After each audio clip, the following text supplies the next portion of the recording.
How will tonight's drafters handle the New England pass catchers? Is George Pickens due for a draft night rise? And will one of these 12 drafters be the winner of the $1 million Big Gorilla Grand Prize this season?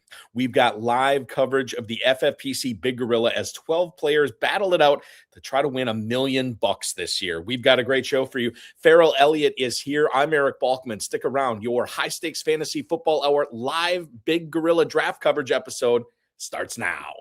And the pressure, I've seen greater men than me, the lesser.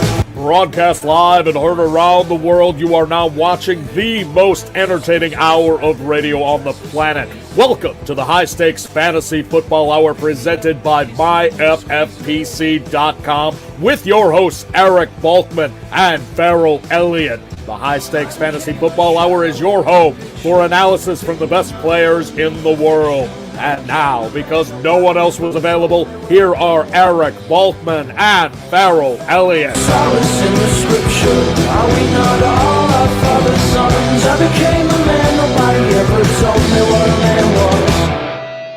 Thank you, Rob, and greetings and salutations to all of you Balkaholics and Ferrelliacs. Welcome into the latest episode of the High Stakes Fantasy Football Hour presented by MyFFPC.com. I'm your slightly above average host, Eric Balkman. My co-host is the definitive commissioner of fantasy football, Mr. Ferrell Elliott. You may know me from the road of his High Stakes Slowdown, HSFF or Extra Reps, the Fantasy Football Players Championship, and of course, FFPC Insider Access. Coming up on tonight's show, we've got live coverage of an FFPC Big Gorilla Draft as 12 players are battling it out to try to win $1 million in 2026 playing fantasy football. Crazy. If you want to connect with us on X, the show is at HSFF Hour. Like I said, I'm at Eric Balkman. Check out Ferrell's Kentucky Fantasy Football State Championship at KFFSC.com. Post on our Facebook page at Facebook.com/HSFF Hour. You can email the show at highstakesfantasyfootball@gmail.com. If you have any questions for us, please be posting them in the on the Facebook, on the X, and of course in the chat tonight. We'll try to get to all of them throughout the live broadcast as well. Shout out to our audio engineer, my best friend Bryce, and of course our producer and mutual friend Rob. Want to remind everybody, $600 off each FFPC main event additional team that you buy after your first one is still live right now as you chase $1 million in that contest. We're covering the Big Gorilla tonight. Don't forget about the 7 Bananas promo that we have going on there. The Baby Gorilla features a $100K grand prize, same exact format as the FFPC Big Gorilla, only $125 to enter that. We have 2 best ball tournaments. One has increased in prize in the first place prize from $300K to $400K this year. And of course, enter the Superflex Best Ball Tournament, $35 just to enter that. You could still be eligible for a $100,000 grand prize. Dynasty Startups, Empire Dynasty Startups available at myffpc.com, as well as a brand new contest, Player One. Check it out, myffpc.com. Mock for money, fast drafts. It's a lot of fun. And of course, FFPC Chop Leagues now available this year as well. myffpc.com. Remember to like this video, subscribe to the channel, comment on the video, share it with your friends, share it with your enemies, and get notified each and every time we go live. Give you the schedule of what's going on next week at the end of the show. Want to let everybody know that we are covering this FFPC Big Gorilla Draft tonight for the full duration of it. Whether it lasts an hour, whether it lasts an hour and a half or 2 hours, we will be here for the entire thing, taking you through it. And without further ado, I'll bring it on right now so you guys can kind of see what's going on in the draft so far. I have it up on the screen just so we're through the first round right now. I just want to let you know who is drafting tonight. Some familiar faces in here, some people who have been on the show before, some people who will probably be on the show in the future as well. Drafting from the 1 spot tonight and taking Jahmyr Gibbs at the 101 is Jeff Osborne and Cody Daggett. That is the Gecko 2 team.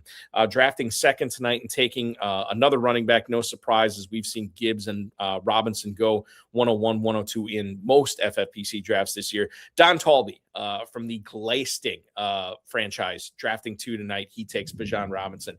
The first receiver is off the board to Rusty's Bar with the team owner Russ Yaretz tonight. He drafts Puka Nacua at the 103, and that opens up sort of like a chalky receiver run that we've seen quite a bit this year. Frank Imbornoni, who is running the Aubrey franchise tonight, hitting cleanup. He ends up going with Jamar Chase at 4. And then Justin Jefferson, I guess not chalky because normally that's Jackson Smith-Njigba there, but Justin Jefferson off the board to the fantasy black mass himself. That is Raj Singh taking Justin Jefferson at the 105. Him is owned by Demetrius Parker, and him takes Jonathan Taylor as the third running back off the board at the 106. We have Ashton Genty coming off the player pool to 107 tonight. That is Remy LeBeau running the Remy LeBeau franchise. He's been on the show before. He's drafting 7th tonight, and he starts off with a running back in Ashton Genty. Jackson Smith-Njigba is the 108. That's to the Doggy Boys 7 franchise owned by Christopher Gallin. Christopher Gallin takes Jackson Smith-Njigba, followed by another receiver here, Igor Gorbenko, who was in this draft last year, or one of the drafts last year, I shouldn't say, because we did several live on HSFF, our Big Gorillas. Igor Gorbenko, who is running the Dude Where's Derek Carr franchise tonight. He goes with Amon-Ra St. Brown at the 109. Todd Aaron, who just was on Extra Reps about a month or two ago on these airwaves, the mad genius of fantasy football at the 110. He breaks the tight end cherry, as it were. Brock Bowers off the board at 110. Christian McCaffrey falling to the Fantasy Sopranos franchise tonight, a team that many people will be watching, given that not only Steven Yergalos is running it, but you also have David Hubbard and Nelson Sousa. Hubbard and Sousa, if you remember, the 2016 FFPC main event overall champs, along with Steve Yergalos tonight, running franchise 11 at pick 11. Christian McCaffrey is the pick there. And then wrapping things up is Le'Veon's big. That is Colin Baxter at the 112 tonight, going with CD Lamb, and that is your first round. We got 5 running backs off the board. We have 6 receivers off the board and 1 tight end off the board. That is what we're looking at here. And what else are we looking at? We're bringing in the co-host with the most. Ladies and gentlemen, the commissioner of the Kentucky Fantasy Football State Championship, the definitive commissioner of fantasy football, Ferrell Elliott. Welcome to the broadcast. Good evening, sir. Hey, Balky, how are you, man? You are looking good. You're looking trim. You're looking impressive. You've got a little bit of sunshine on you. You look like a man who may have vacated normal responsibilities and have seemed to relax and enjoy some time away, perhaps in a southern and most tropical location. Yeah, I'm streaming live from Marco Island, Florida tonight, as I was last night with Pat Corain from Legendary Upside. Yeah, I have been getting some sun. It's been fun, kind of recharge the batteries a little bit. But excited to talk fantasy football tonight. And Ferrell, I think the big thing that we see standing out in the first round tonight is what Raj Singh did at the 105, taking Justin Jefferson over Smith-Njigba, over St. Brown, over CD Lamb. This is a player that I think is kind of polarizing. We thought that this was a guy that was quarterback proof until last year when we saw he was not quarterback proof. Still ended up getting over 1,000 yards, but definitely did not live up to his ADP this year. But Raj Singh, man, he is a believer in Justin Jefferson. Maybe we should be buyers into Justin Jefferson with Kyler Murray as well. I know Adam Hahn is about to call me out on that. Kyler Murray sucks. He's awful. Don't draft Justin Jefferson. But Raj Singh has a different viewpoint here. Justin Jefferson at the 105, Ferrell. Well, that would be foolish for Mr. Hearn to say that. But I can understand. You can make an argument for any of these first-round draft picks, me being Captain Obvious here. I see my biggest surprise is seeing CeeDee Lamb at the 12th spot, especially with what you see going on with his running buddy at receiver position, reporting to camp and all as well. I like what that does for Lamb's game. That to me is a steal at the 12 position. Who's coming out of the 12 hole? 12 spot is Le'Veon's big, and that is owned. The team owner for that tonight is Colin Baxter. Yeah, well, Mr. Baxter's off to a good stack there. We'll have to see what he does at running back because, on four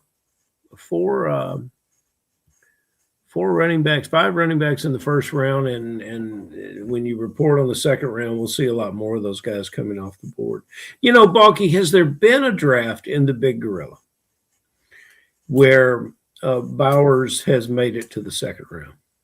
That is a great question. I'm looking up the mojo right now on this. Darren Armani, who runs fantasymojo.com at FantasyMojo on X, the godfather of the FFPC Pros versus Joe's Challenge, which you can watch those drafts right here on this channel with myself and Ferrell as we cover those coming up next month. He runs Fantasy Mojo. Anytime we cite ADP or what's happened in drafts prior to this, he has all the data on that. If you're playing in the FFPC, highly recommend you get a subscription to Fantasy Mojo because it's going to be helping you out quite a bit. Ferrell, I can tell you that over the last 5 days in the FFPC Big Gorilla, the latest Bowers has gone has been the 111. Now, it's certainly possible that he may have slipped to the second round in a Big Gorilla since we've been doing these for several months right now. My guess is no, but I'm surprised to see him going at the 111. I'm surprised to see Todd Aaron picking him up at the 110 tonight, and I'm sure Todd Aaron was surprised that Bowers was still available there. He normally goes at the 107 over the last 5 days. All we can say about this first round is there's a wealth of possibilities, and it depends on how you put it together as you go through this, as you go through these other rounds. The second round is completed here tonight, and as we go through it here, Trey McBride, the second tight end off the board to Colin Baxter. Then the Sopranos go running back, CMC in the first, and Chase Brown in the second. James Cook to Todd Aaron at the 203, followed by Amari and Hampton at the 204 to Dude, Where's Derek Carr, which I love. And I know I should probably give some love to the team owner who has that tonight. That is Igor Gorbenko, but the team name's so good.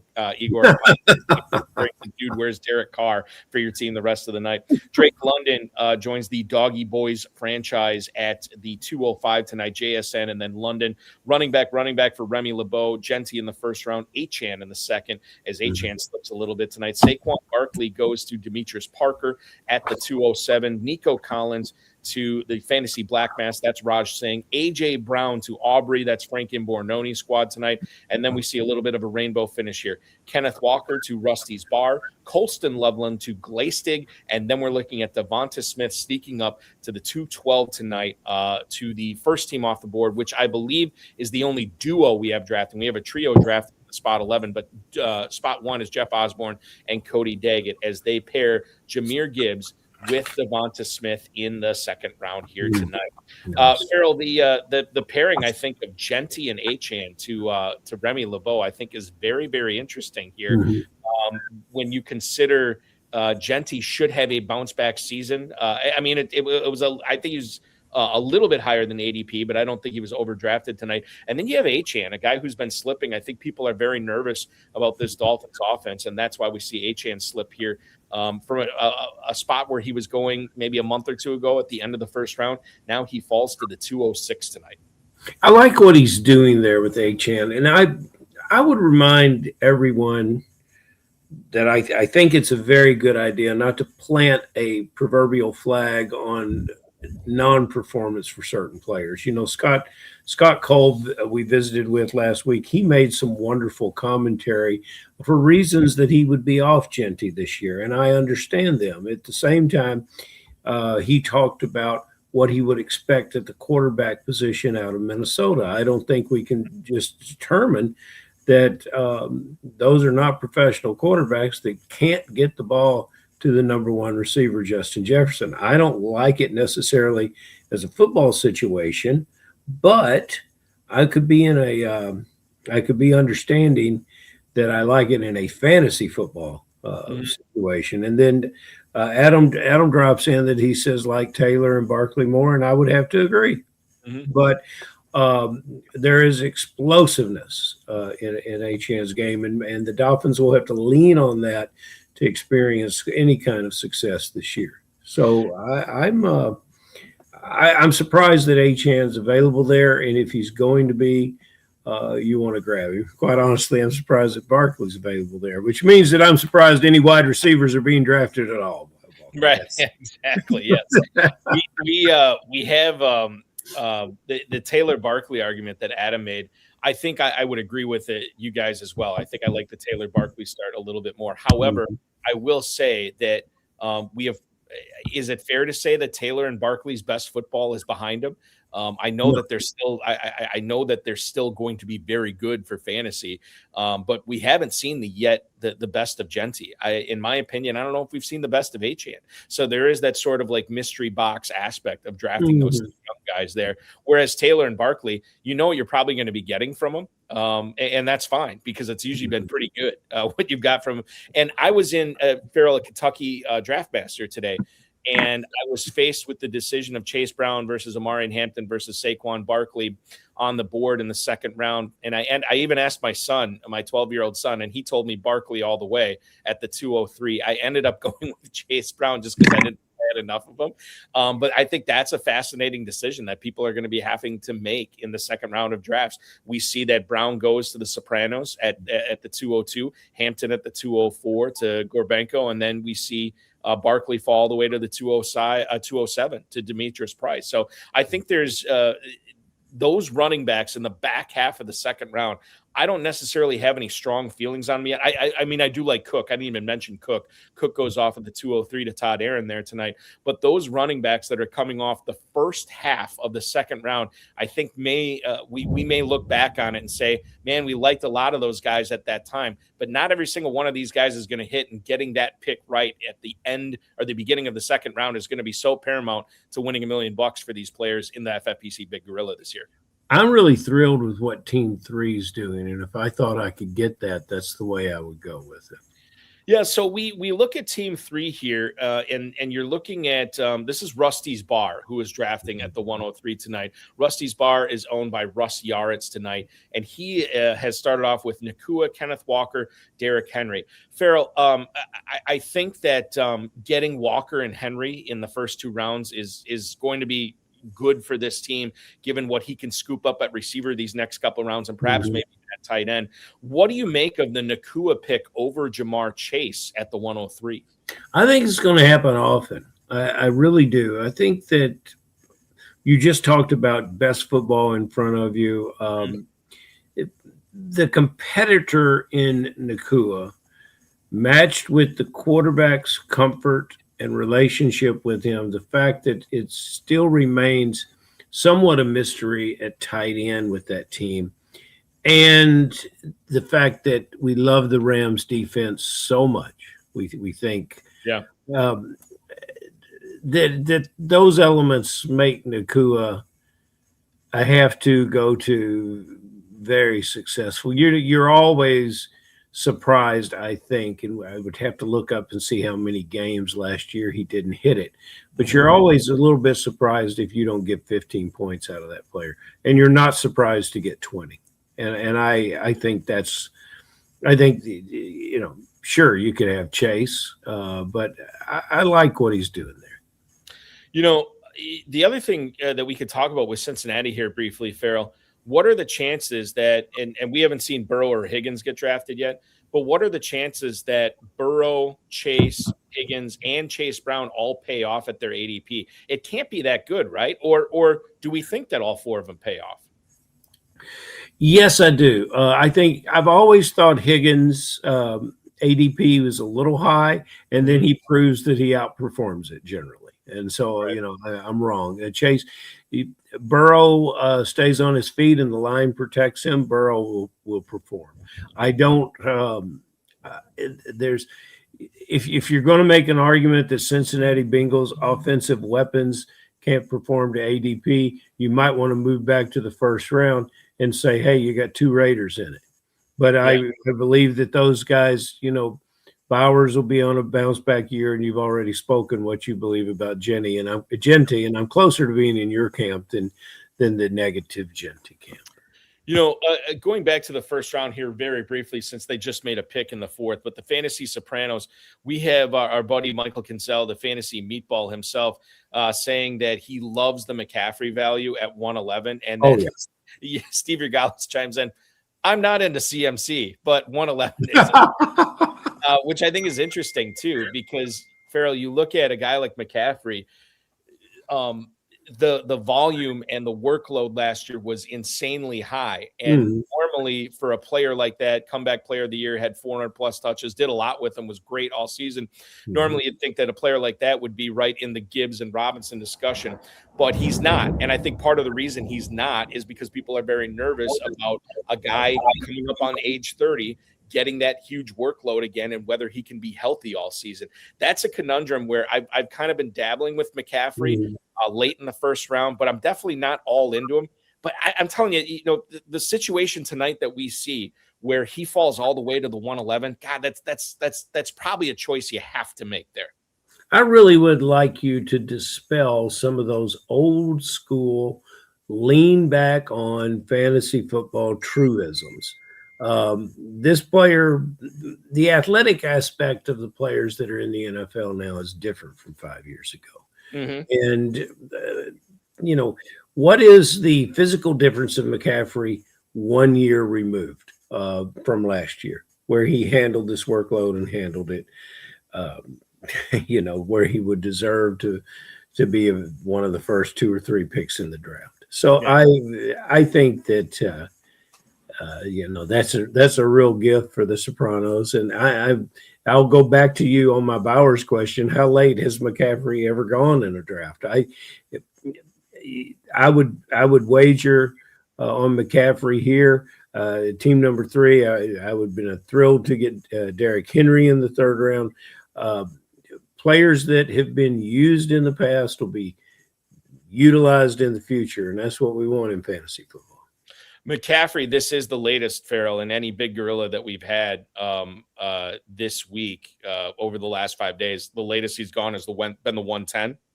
He goes at the 111 tonight to the FS franchise here. And we get some McCaffrey reaction here with Joe King chiming in the chat. CMC looked awful as a runner to finish the season.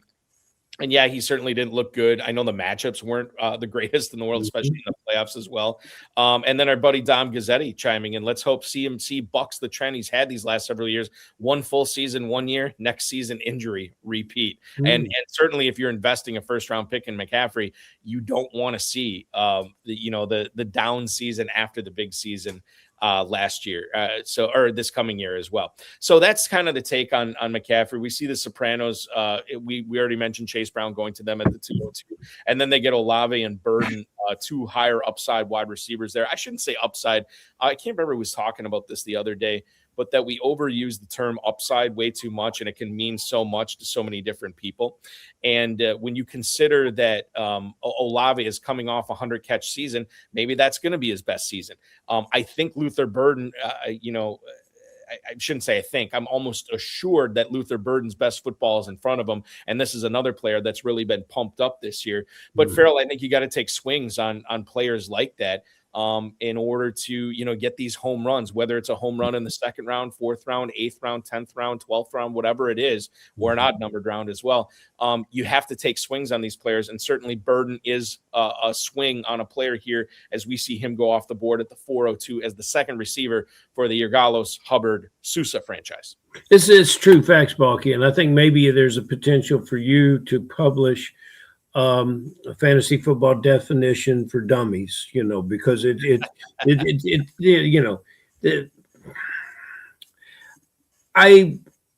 think that we have amongst these drafters, certainly with Stephen G and Hubbard and that group, you have guys that have an idea to win the big gorilla, Balky. And what's the grand prize in the big gorilla? $1 million. This is what these cats are after, $1 million. And so they're not looking to take safe hits. Right. If we look at that 4th round, you can see some safe receivers that went after Burden. But McConkey comes to mind. I think McConkey has a big bounce back season. Wilson has some question marks. It's hard to get behind the quarterback there. I begin to sound a little like Adam, which is a good way to sound because Adam knows what he's doing. Zay Flowers, I think you keep talking about best football. Let's turn that into best production. I think we've seen about the best production we will get from Zay Flowers, but we don't know. He's got a new coach, a new situation, and a quarterback that seems to be really enjoying himself. So I really love what the Sopranos are doing here. Let's just put it that way. We have Joe King piping in as far as our Luther Burden discussion goes. He said he saw Burden go 26 this week in the FFPC Big Gorilla over the last 5 days. The earliest we have seen, Luther Burden has been the 312. Obviously, if he's going 26th, that means he's at the 302, which is higher than that. So Burden obviously is a very polarizing player this year. There are plenty of people that are all in on him. There are other people that are still somewhat skeptical. We have Adam Hahn also chiming in saying that Doggy Boy is pea and yellow, and that's what we see here from Doggy Boy in the 8th spot tonight. Doggy Boy's 7 is actually owned by Christopher Gallin, and he has started off with 4 straight receivers here, Ferrell, going with JSN in the first, London in the second, gets Egbuka, and then Teteroa McMillan. Teteroa McMillan is his number 4 receiver. You got to love that. Be interesting, as I always say, when these players go with these unbalanced starts, it all depends how they sort of fill in the cracks. But Ferrell, if you want to be able to fill in the cracks, maybe on the waiver wire, running back is the best way to do it. And he could go tight end here. We only have 5 tight ends off the board. We're coming up in the middle of the 5th round. So certainly if you want to build a juggernaut here, if you get lucky or fortunate or overbid people on the waiver wire for some running backs that will be hits this year, maybe even in only 2 or 3 week windows, but if you use them at the right time, this could be a very special start for Mr. Gallin here with JSN, London, Egbuka, and McMillan from the 8 hole. If I'm playing next to this player, if I'm at the 9 spot, when it comes up, or even before him at the 6, 7, I'm going to draft a running back again. Mm-hmm. I was going to put the pressure to get him off that. And the running backs, look, you talk about the waiver wire, I say when and what week and how do they develop and where are they coming from? Because so many of them are in committees that you're not going to get consistent performance from them. So in this format, with the scarcity of quality running backs, I think it's sort of fool's gold to chase these wide receivers in the 1st round, 2nd round, 3rd round, and 4th round. It's just a little bit too much. Notice, however, that after he took his 4th receiver, only 2 running backs have been chosen, and neither one of those players get me excited. Although your favorite player was picked there, Bucky Irving. Yeah. My favorite player. Yeah. He is one of my favorites to talk about on this show, and yes. I've been asking a lot of opinions about him this year as well. The point that I want to bring up here, and I got to go back in the YouTube. I think it was Michael Kenzel who posted it, boy, now I can't find it, but it was somebody talking about this massive receiver run that we see in the 4th round here. Yeah, here it is. It was Michael Kenzel. What a receiver run there it was in round 4, and it actually, Ferrell, it seeped into round 5 too. It started off with McMillan at the 405, and it ended with DJ Moore at the 501. So you're looking at 9 straight receivers going off the board. And when you look at a run like that, Ferrell, does it change your, it's got to change your strategy, not change your strategy, but it's got to change your mentality of what you're doing with your next pick when you see all those receivers go off the board. We have Igor Gorbenko, who started off with hero wide receiver here tonight with Amon-Ra St. Brown at the 109, and then he went 4 straight running backs. So even after that big run of receivers, and I don't know, maybe there was a receiver he thought that was going to fall to him at the 509, but he goes 4 straight running backs, and you can start 4 running backs in the Big Gorilla on any given week. He has Hampton, Javonte Williams, Jacobs, and now Jadarian Price as well. I must have the Price is right. Maybe it will be the Price is right this year for Jadarian Price. But when you look at those 4 receivers, you just got done saying about the importance of drafting running backs early this year because of the high volume, because it's a top-heavy position, or seemingly a top-heavy position. And I've heard a lot of people talk about that as well because of the rookie class this year being perceived as weak. We don't get those running back sleepers anymore in round 7, 8, and 9. Right. They're going in rounds 4 and 5. And now you have a situation with Gorbenko having his stud wide receiver, and now he's got to find receivers and running receivers and tight ends, Ferrell. But his running back situation is kind of taken care of, and we're only in round 6. And I don't believe he'll have any trouble finding these wide receivers. Now, you're talking to a guy, Balky, who doesn't ever meet a wide receiver that he doesn't like. Yes. And I'll point out that Pittman is still available.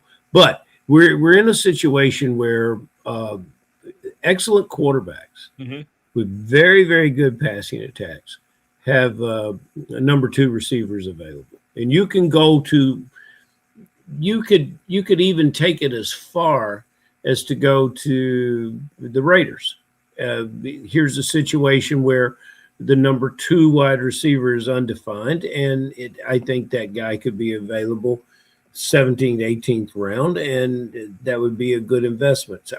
But you're not going to find a running back that would reward you in those double-digit rounds, I don't think. I mean, you talk about reward. Yeah, there could be a reward there, but it's going to take something significant, like a significant injury.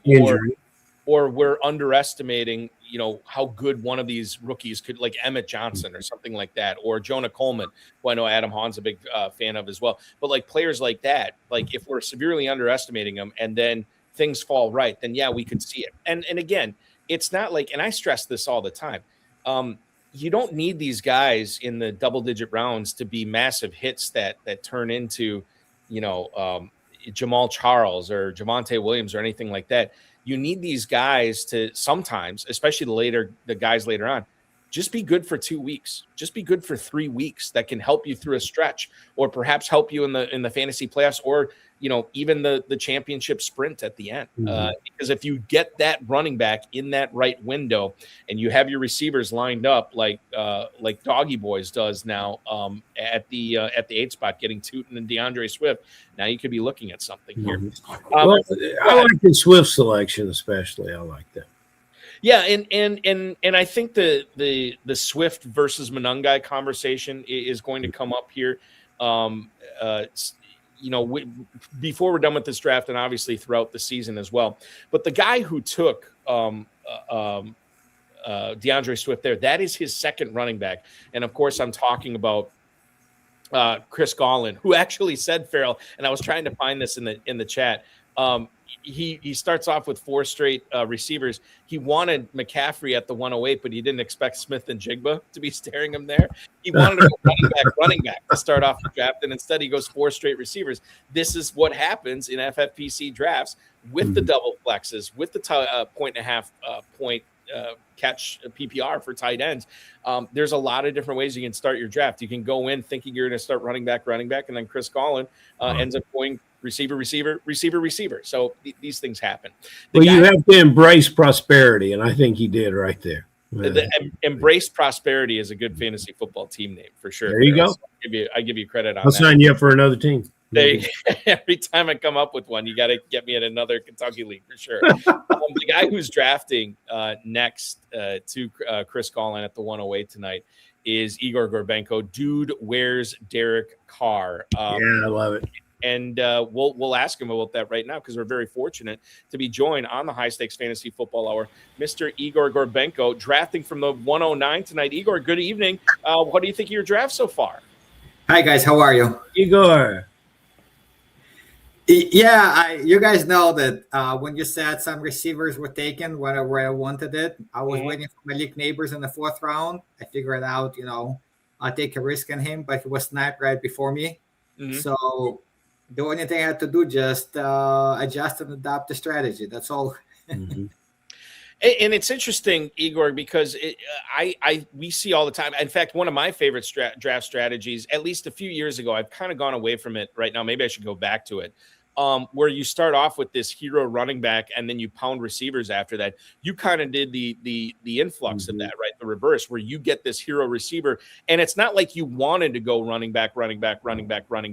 But again, you're seeing the value. You understand that these all four of these running backs could start on any given week for you. And I'm sure that I don't know how difficult the decision it was to pound these running backs here, because it looks like a really strong core of a team, as Ferrell and I have talked about already.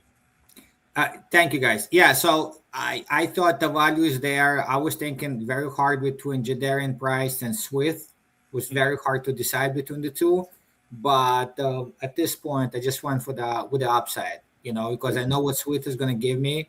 But Jadarian Price is either going to be much worse on Swift, or he can win. Igor, I really like it. If I were to roll the team names and draft slots up, not have a guide of who was drafting, and I looked at this, I would think either I drafted it or Stephen G and the boys from Fantasy Sopranos drafted it. And, at least in one of those situations, you're in good company of drafters. Thank you. And there's several teams here that have taken on an Igor light kind of approach to this draft. And I'm fascinated. You can't share them with us, and I'm not going to talk about them because I don't. I think you did really, really well here with your second wide receiver off the board. But there's some excellent wide receivers out there. I really love what you're doing. I'm interested to see when you're going to pull the trigger on tight end. And I think you've probably got three that you really like, and they'll probably populate your team, and you'll be one of the last guys to pick a quarterback. And those are my predictions about you. It could be. I have a few players in mind, and I have actually, some guys I like. So here goes my pick, Drake May. So, so the quarterback is out. So I was waiting to him to fall because I think seventh round is a perfect spot. Even sixth round, I think is great for him, But yeah, I have no idea who I'm drafting. I'll be honest with you, because I'm just looking at who's available at this point. I either going to go, I don't even know at this point. I wouldn't say. You got two guys to go off, and then we're going to see. We're going to stick with you and see what it is. And I got to figure that we're both going to like it. Balky and I like what you're doing. Yeah, and now we're not the only ones here. Is Michael Kinsell, the fantasy meatball, chiming in, says he doesn't think you need to come back anytime soon, Igor. And he also says great build so far. Thank you. And we will see what happens here as you're in the hole for your next pick. Igor, do you normally kind of shy away from the elite quarterback, elite tight end in the early rounds, and usually focus on running backs and receivers? It all depends. Just give me, guys, 1 second. Let me do the pick because I think I'm next. So Igor's. So I'll just get everybody up to speed on what Igor's team. We're talking with him. He's drafting from the 9 spot tonight. We've just seen 2 tight ends go off the board right before Igor's picking. He's on the clock right now. He has St. Brown and Devontae Adams as a receiver, and we've already mentioned the running backs here: Hampton, Javonte Williams, Josh Jacobs, and now Jadarian Price. He is on the clock now at the 7:09 with 4 running backs and 2 receivers in his stable. Igor, take us through the thought process here and what you're looking at doing here with your pick in the 7th round. Well, I'm actually picking a wide receiver, not because I need one, because I think it's a good value, and he either going to pay off or, he might miss a few weeks. Oh, there we go. And Igor, don't you think that? So he picks Alec Pierce there. Don't you think that he is becoming? I know there's questions about when he's actually going to start the season, but I wonder, given the money that the Colts have sunk into him, the fact that Ferrell's favorite person, much less football player ever, Michael Pittman, is no longer on the team. I wonder if Pierce might be becoming a little bit of a value now that he continues to slip in drafts. I absolutely agree with you. I don't see any reason, he's a number 1 receiver. If you can, maybe the tight end could be number 1. It's debatable. But I think this year he's actually going to run, more short routes because he is going to take maybe more of a Pittman role.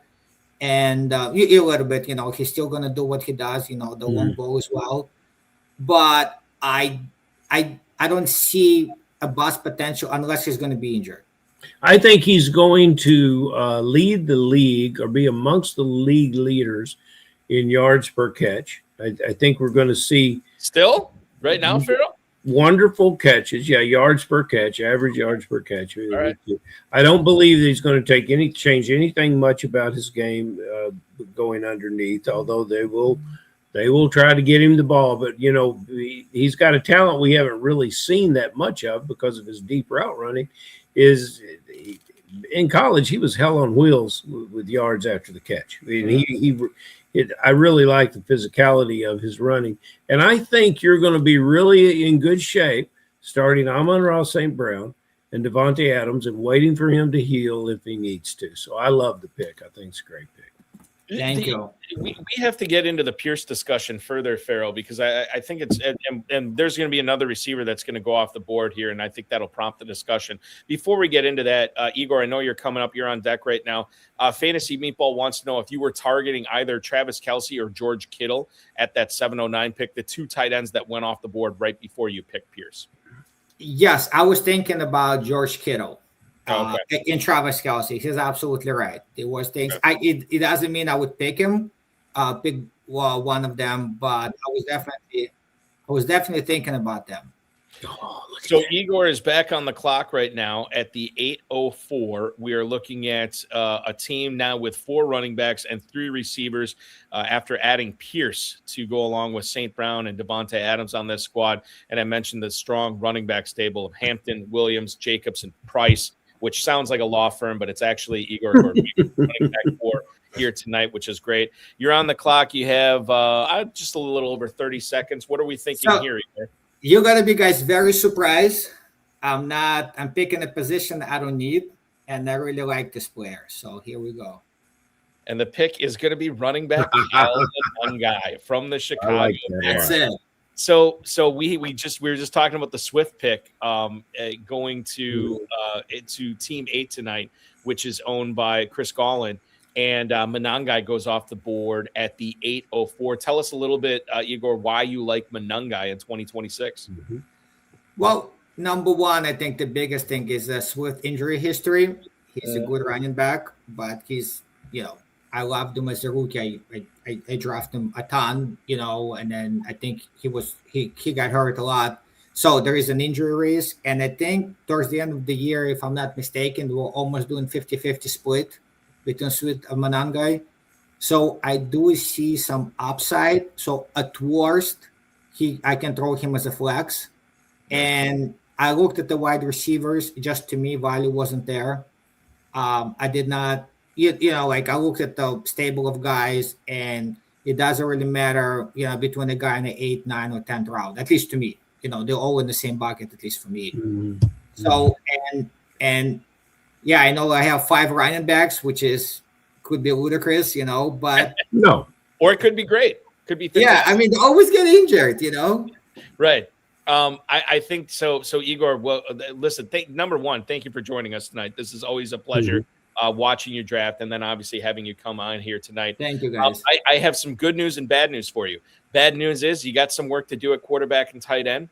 Good news is there's some pretty good values at both positions that are still up there right now. And good news is that since you picked your running back, nobody has picked a wide receiver. Now, I have one quick question before you go. Fire away. If Johnston, one of my favorites, and Pittman, a noted favorite, had been available, would you have picked either of them over Monangai?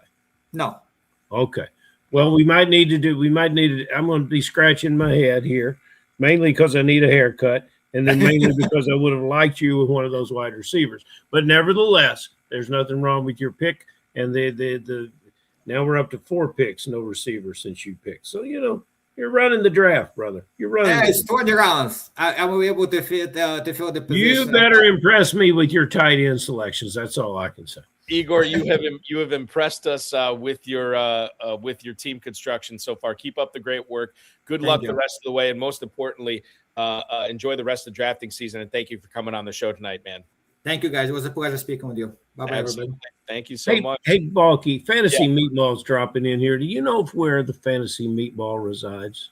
No, I don't. I want to say like East Coast, but I could be wrong. Yeah, and everybody believes that. He's from Chattanooga, Tennessee right now, a city where you cannot get a meatball unless you're in business with Chef Boyardee. It's true. In the can. That's the only way. So, but what a guy. He's coming to Kentucky this year. I'm trying to work on him staying there last year, right? Wasn't he? He was there last year. Yeah. We have Adam Hahn chiming in, who I know is a big-time Bears believer this year. Good to grab pieces of Ben Johnson's offense, set to break the league in year 2, and certainly that is within the realm of possibilities this year. I don't know if I'm as big of a believer in the Bears offense as Adam is, but I'm certainly not a disbeliever or an unbeliever. I think I'm closer to Adam's thought than that. And when all these Bears hit, Adam's going to put up a picture that includes a smile. Yes, exactly. It was funny because when we were drafting it at Caesars in February for the Super Sunday weekend, I was taking Loveland all over the place. I think I got Burden in a couple of spots too, but I know I grabbed a ton of Loveland. And for players that are looking at, if they go wide receiver heavy early and need to fill in the cracks at running back, certainly going to the Chicago Bears in grabbing Swift and Monangai later could pay off. Certainly, as we go forward. And then obviously Caleb Williams, we haven't even mentioned him, sort of the catalyst for that offense as well. An observation.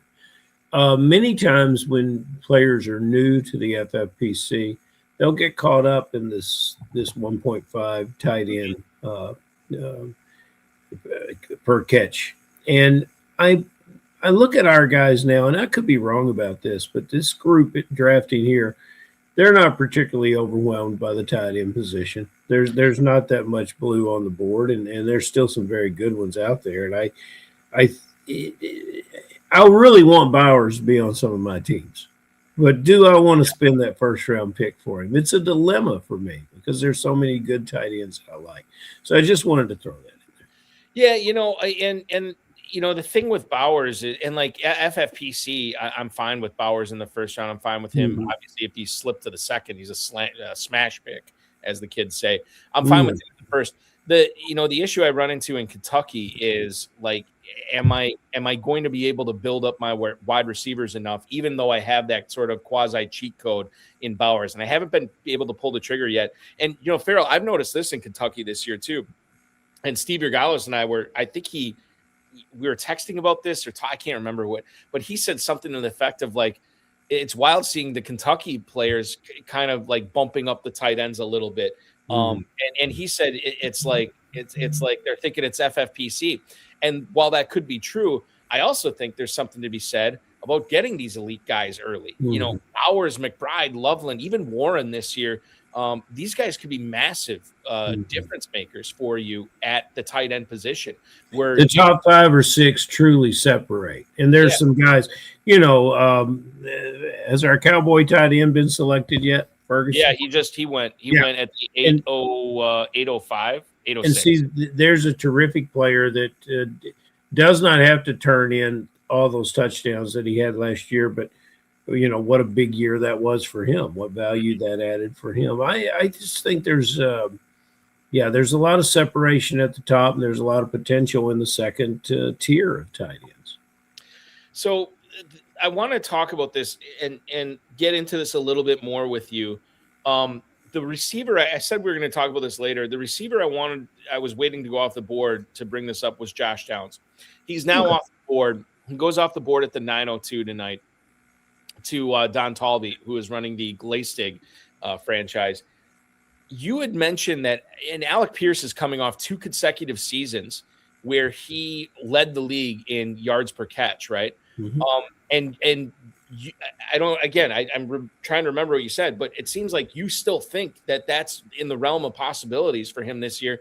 And I feel like with Pierce signing that big contract, I think he's going to be targeted more. It's going to be so hard for him to have that yards per catch title to his name again this year. And I think Josh Downs is going to be a big time beneficiary of no Michael Pittman on this team, and maybe no Alec Pierce on this team to start the season.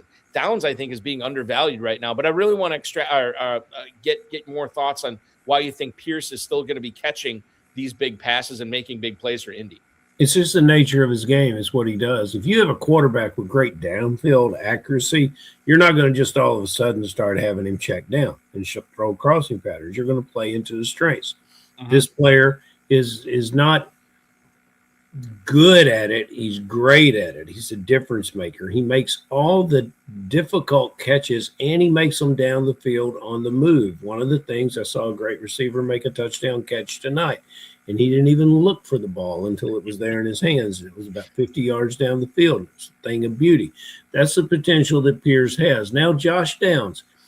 I don't like to necessarily pick on a player. I think Josh Downs has some upside as a football player. I think he's a real good football player, but he's 9 yards a catch.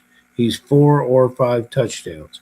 He does not have the jets that what we would love to see in a receiver like Zay Flowers and like the older version of or the younger version of Tyreek Hill. He's not that kind of player, but that's the problem. If he catches 10 more passes, I still don't know how valuable he is to fantasy players, because he's the polar opposite of what Pierce is, and that's very good as a football player. But I don't the ceiling that he has. It doesn't compute to me to be a receiver that I want to start. And if I'm in the 9th round, we're going which direction? We're going left to right in the 9th round. Yep. Michael Wilson, Pearsall, some of these other guys, even Sutton later on in the 9th round. I think those guys have, and here's the word you wanted to use, upside. And I think their upside is significantly more impressive than Josh Downs. So we have the other aspect we haven't talked about. And by the way, I understand your point that you're making about Pierce and Downs. What about Tyler Warren? Because this is a guy about Tyler Warren. He took the Egbuka route last year, right? Mm-hmm. Of a rookie that came out like gangbusters and then finished with a whimper. And I think the difference, and guys in the chat, correct me if I'm wrong on this, or Ferrell, you can correct me if I'm wrong. Egbuka had a significant leg injury that affected his production down the stretch. I don't remember an injury that affected Tyler Warren. So he did have the bad end to last season. And I say bad as a relative term because it probably was a normal end for a rookie tight end to the season. Yeah. And when did he lose his quarterback? Well, that's another point, because that was like November, I want to say, that the Achilles thing happened with Daniel Jones. Yeah, so when you lose your quarterback as a rookie receiver. Yeah. And who was the guy that came in there? Drew Maselli? At quarterback, it was Philip Rivers. Well, he just at the very end. Yeah. Same age as Drew. Drew probably moves a little bit. Drew moves a little better. Drew's a little younger than Philip Rivers. Yeah, I think so. We have to get to our next guest here. We just talked to Igor Gorbenko, who is drafting at the 9 spot tonight. But the guy, and we've cited a couple of his YouTube comments tonight, who's drafting at the 108 from the Doggy Boys 7 franchise, Chris Gollin, is joining us live right now as he has 10 picks under his belt. Chris, welcome. You're halfway home. How do you feel about this squad? I feel pretty good for starting off in a way I didn't expect. Right. Yes, exactly. So I'll mention this too before Chris gets into it. Chris posted in the YouTube chat that he expected to start running back, and he ends up starting with 4 receivers instead, which I think is fascinating, Chris. But this is what's so great about FFPC with the dual flex, tight end premium scoring. There's a lot of different pivots you can make, and you made a significant pivot here when you saw JSN staring you in the face at the 108. You kind of had to do some jazz. You had to pivot. And you did, and turned out a pretty good squad here so far. Yeah, and the Hampton snipe right before it got to my second round pick, because I really, and have done this in other big gorillas already, gone McCaffrey Hampton, and I love that start with the wide receiver values later. So this was just having London drop to me, JSN drop to me. Egbuka is one of my targets always. So when he was there, the Tet one was a little harder to do, but I just thought he had better value. And then I feel pretty lucky with the next 2 running backs. And you can't argue with any of your receivers, and pretty lucky, yeah, definitely with one. I think your running backs are leaving you in the dark a little bit, much like your connection here on the show. But I want to ask you about some guys that went after your Swift pick, just to get a quick feel for them. Brooks. Were you considering Brooks? Yeah, so Brooks went. He went after your Swift pick. Yes. So I was considering Brooks, but I was hoping he would get back to me in the 7th. Yeah. He would have been my pick in the 7th. He's moving way up. He's moving way up the board. Then Dowdle. What are your thoughts on Rico Dowdle? I don't really want much of what's going on in Pittsburgh with the running backs. I probably would lean Warren if I had to pick one for the receiving, but Dowdle can receive too. So I don't know if that's just going to be a 50-50 split, and we'll see what happens. So are you anywhere along the line? What's your decision about tight end behind Kittle? Don't give away any secrets, but I doubt if anybody else is listening to it. But I'm curious about Kittle's availability. How important tight end. He is my favorite football player. He's not necessarily my favorite fantasy football player. Thoughts on? Are you going to have to carry 3, maybe 4 tight ends? No, I don't. I mean, I'd consider 3, but if Kittle's going to start, I really would probably only draft 2 and then look at maybe doing something off, the waiver wire after. Well, your 9th and 10th draft picks are favorites of mine, and I think, so congratulations. So thank you. Yeah, so Chris, talking about the Kittle aspect of this, you wait till the 7th round to grab one, and it is a guy who's on the wrong side of 30, coming off a torn Achilles.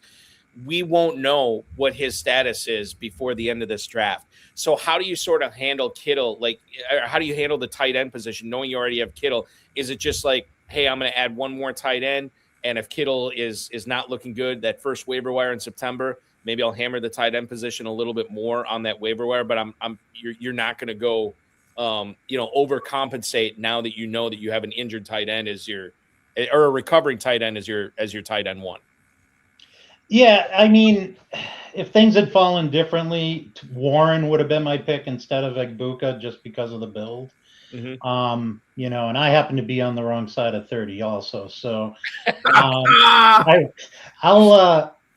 hope Kittle gets back, but I will have another tight end in the next 2 rounds, somebody who's healthy to start the season, at least right now, and be pretty happy with just rolling with 2 on the team, because there's not a lot later on that I'm a big fan of. It doesn't mean I might not pick a 3rd, but I'm going to be much more focused on running back and wide receiver the rest of the way, other than one more tight end. Chris, the other thing I have to ask you, how good did it feel when you go that 4th wide receiver to start off your draft in McMillan, and then you started the big run, the 9 wide receiver run, where you're just seeing everybody draft these receivers, knowing that, man, there could be some good running backs or tight ends that fall into my lap, and then you actually end up getting Bashal Tutin as your number 1 running back. That had to feel pretty good when you watch the rest of that 4th round after your McMillan pick. It did, because I was hoping for either Bucky, Tutin, or Price to make it back to me. Mm-hmm. And you end up getting Tutin, and then Swift in the following round too. And then you have the upside with Kittle. Ferrell talked about how much he liked your Trevor Lawrence pick. You are on the clock right now, Chris. And just while you look over, I'll just bring everybody up to speed with Chris's team here. He's got the 4 receivers that he started off with: Smith and Jigba, London, Egbuka, and McMillan. The running back stable has been slowly growing. We mentioned Tutin, Swift. Dobbins is also on this team. Krosky Merritt also joining this backfield. So 4 total running backs. You already have a tight end in Kittle. You already have a quarterback in Trevor Lawrence. The great part about this, as you start the second half of this draft, you have a lot of flexibility of what you want to do here, Chris. I do, and I'm actually going to go wide receiver just because there's one there that I'm really interested in. And the pick at the 11:08 is going to be one Jaden Higgins, a player that I'm actually starting to warm up to in Houston this year. Some pretty glowing reports, Chris, coming out of Houston from the head coach, Nico Ryans, talking about how much more bulked up Higgins looks, how much better condition he looks.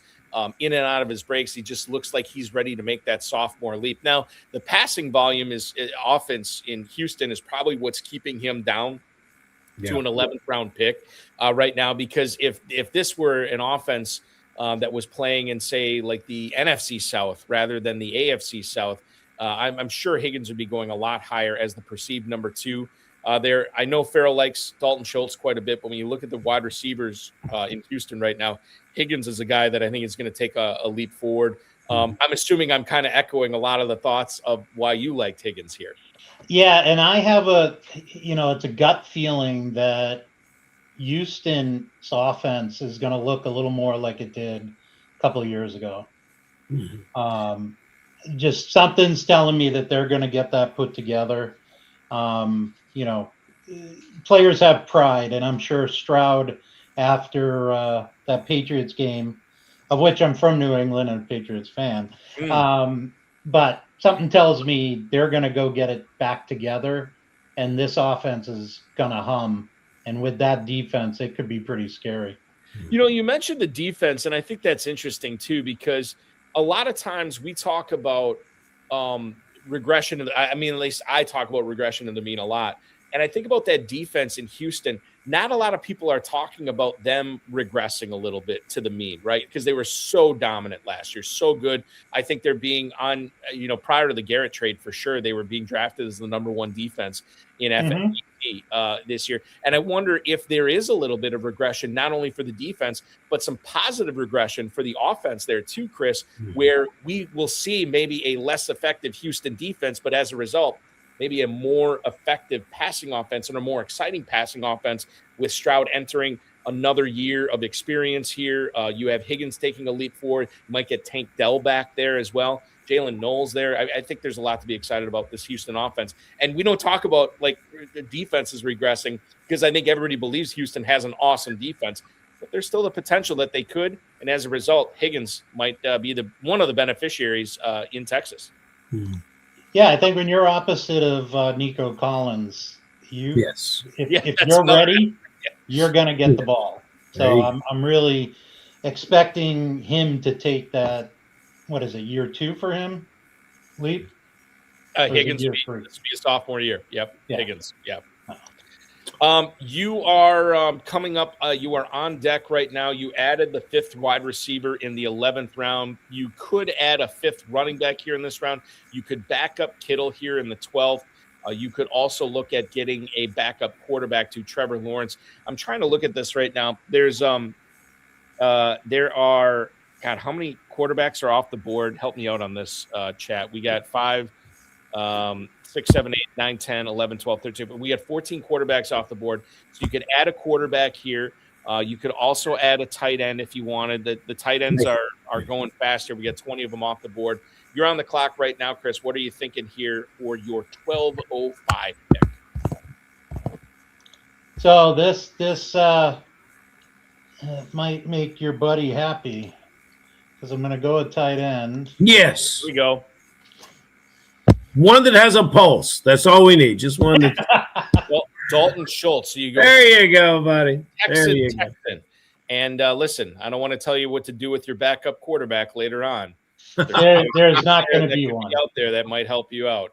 We'll see what happens. Well, I guess I could take a flyer on him, but I'm not one for drafting 2 quarterbacks if I believe in the first. Your strategy that you started with was not the strategy that you stayed with.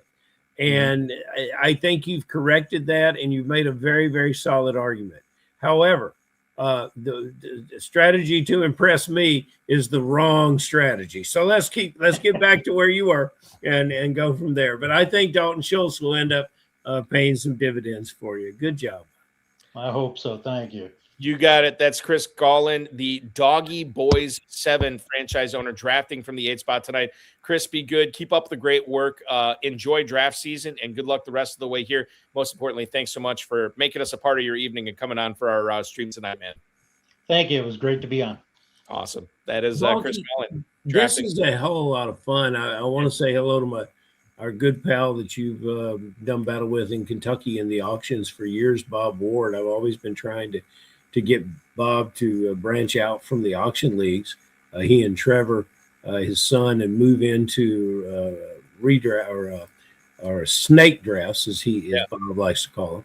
And so I think that, something like this just may do the trick. Now, if we still had it, what was going on? This is what I want to propose, because our Sopranos who have to have us on speed dial, and I'm sure they're going to try drop in perhaps. He's coming up. Yes. Well, the question that I will ask him now before he gets here, and I'm going to make a prediction, is that they were talking a lot about drafting Montgomery in round 5, but they took Watson instead, which I can agree with.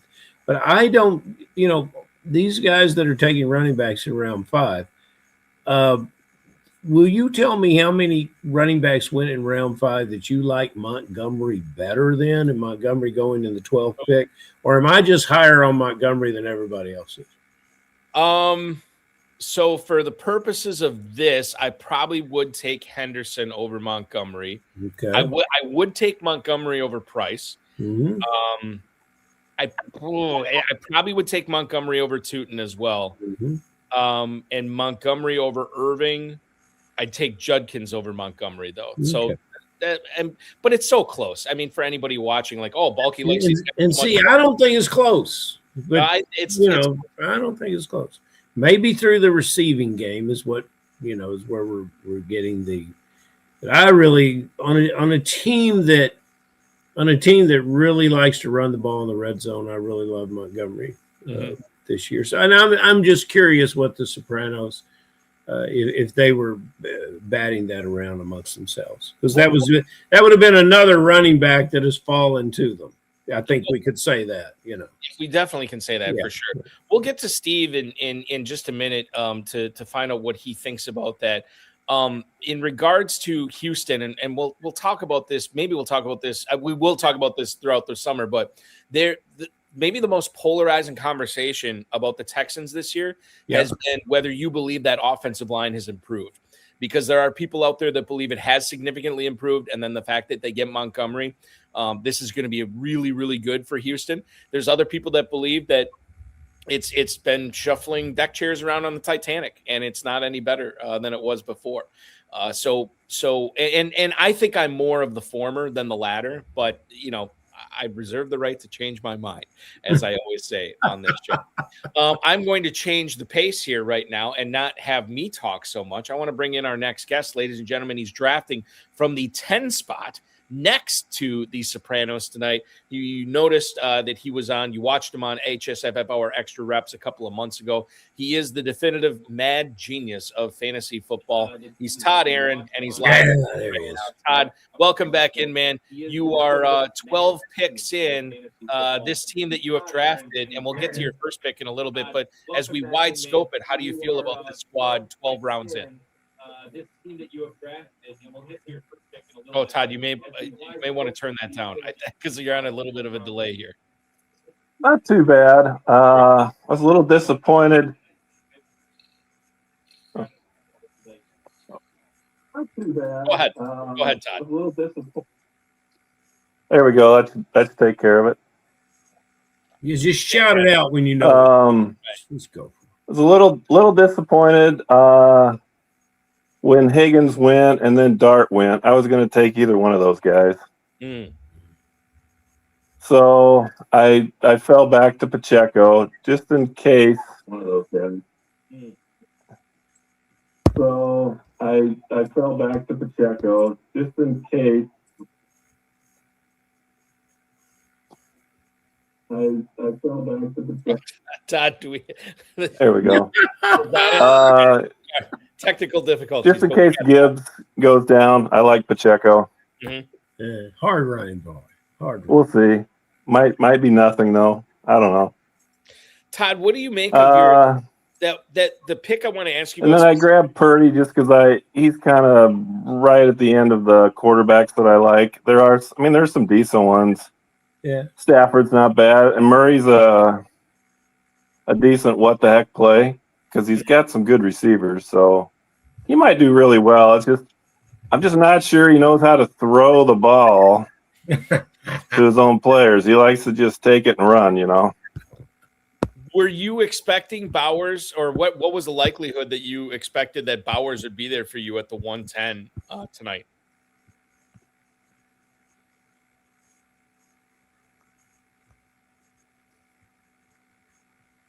Oh, we lose Todd? We may have lost Todd. Hold on. You guys there? Yeah, we got you. We got you. I wanted to know if you what you thought about I can't hear you. Oh, you can't. Hold on. Let me see if I can try something here.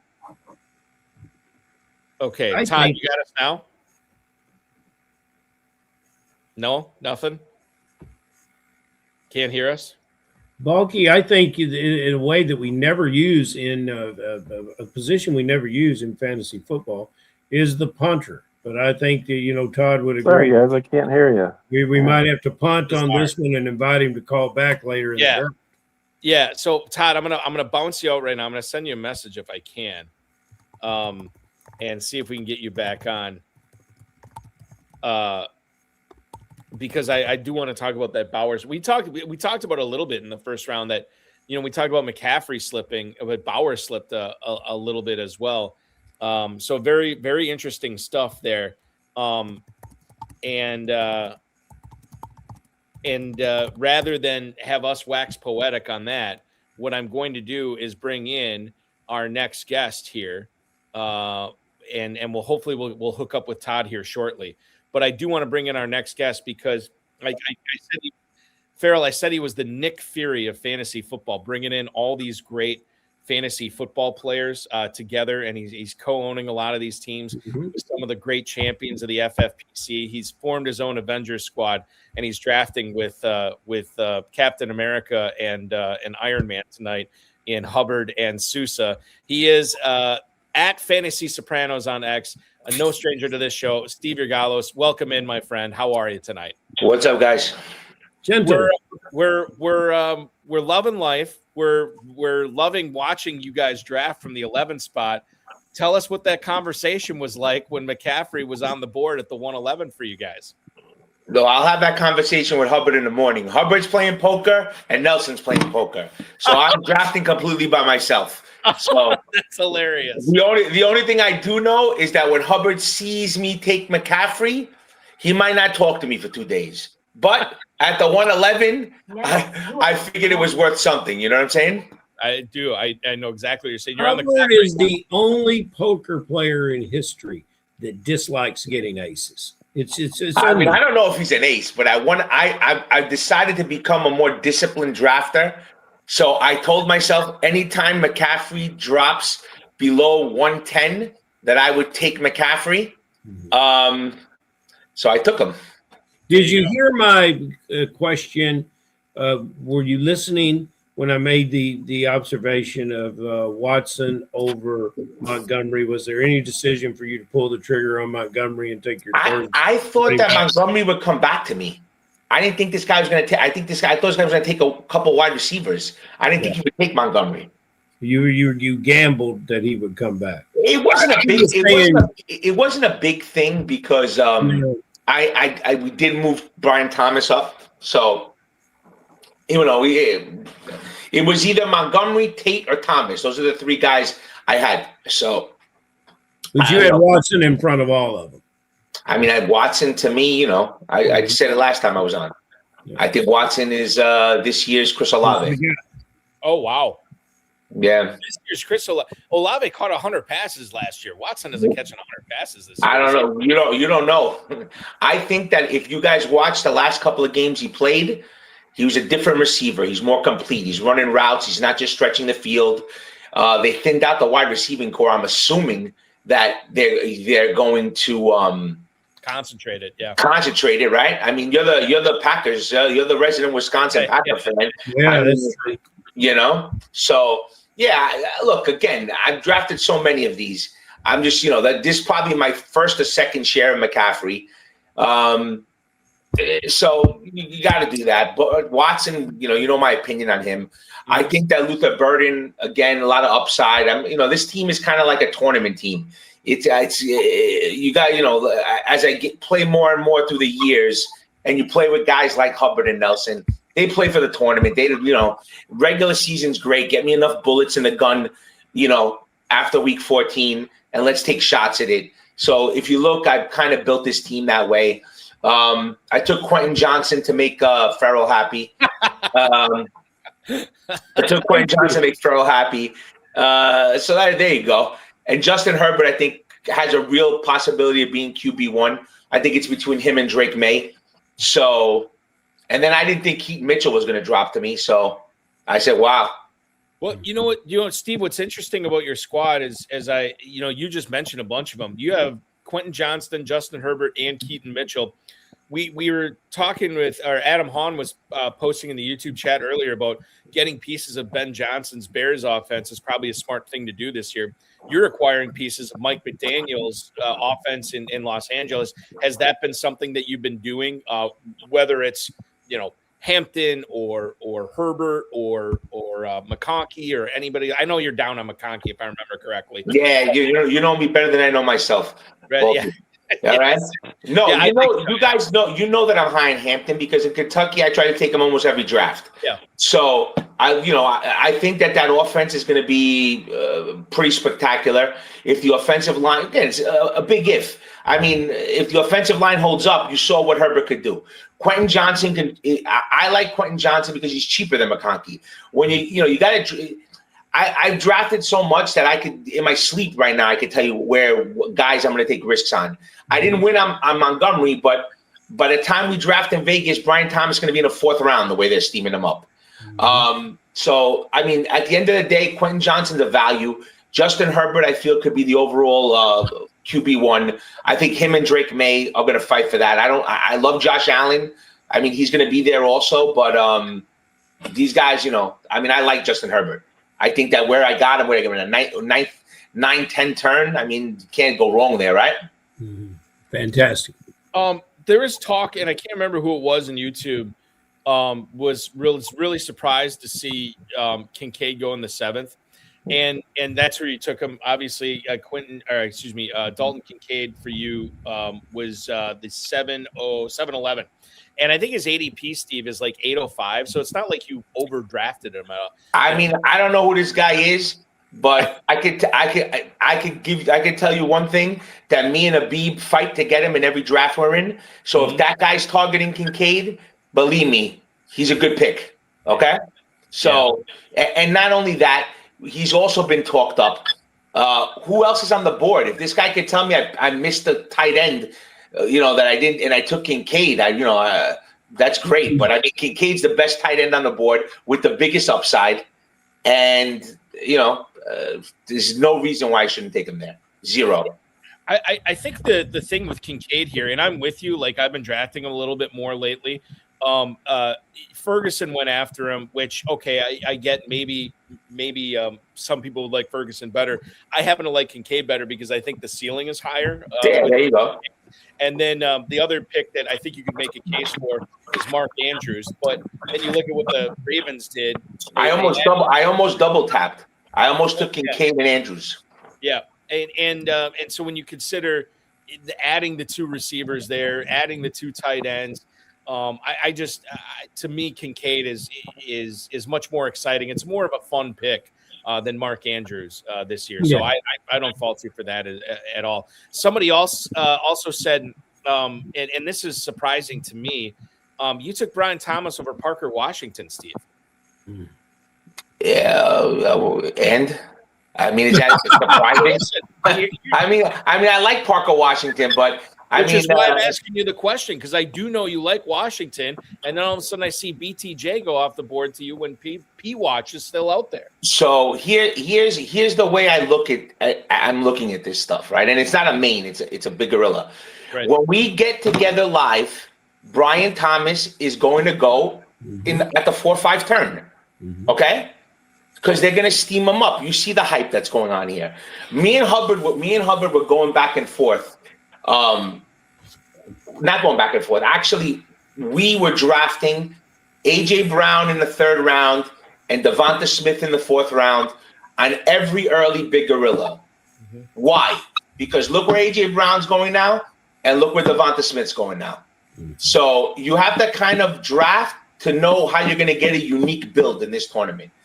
It's all about having an edge. So if you're going to draft one way, that's the way I looked at it. I looked at it as that Brian Thomas over Parker Washington.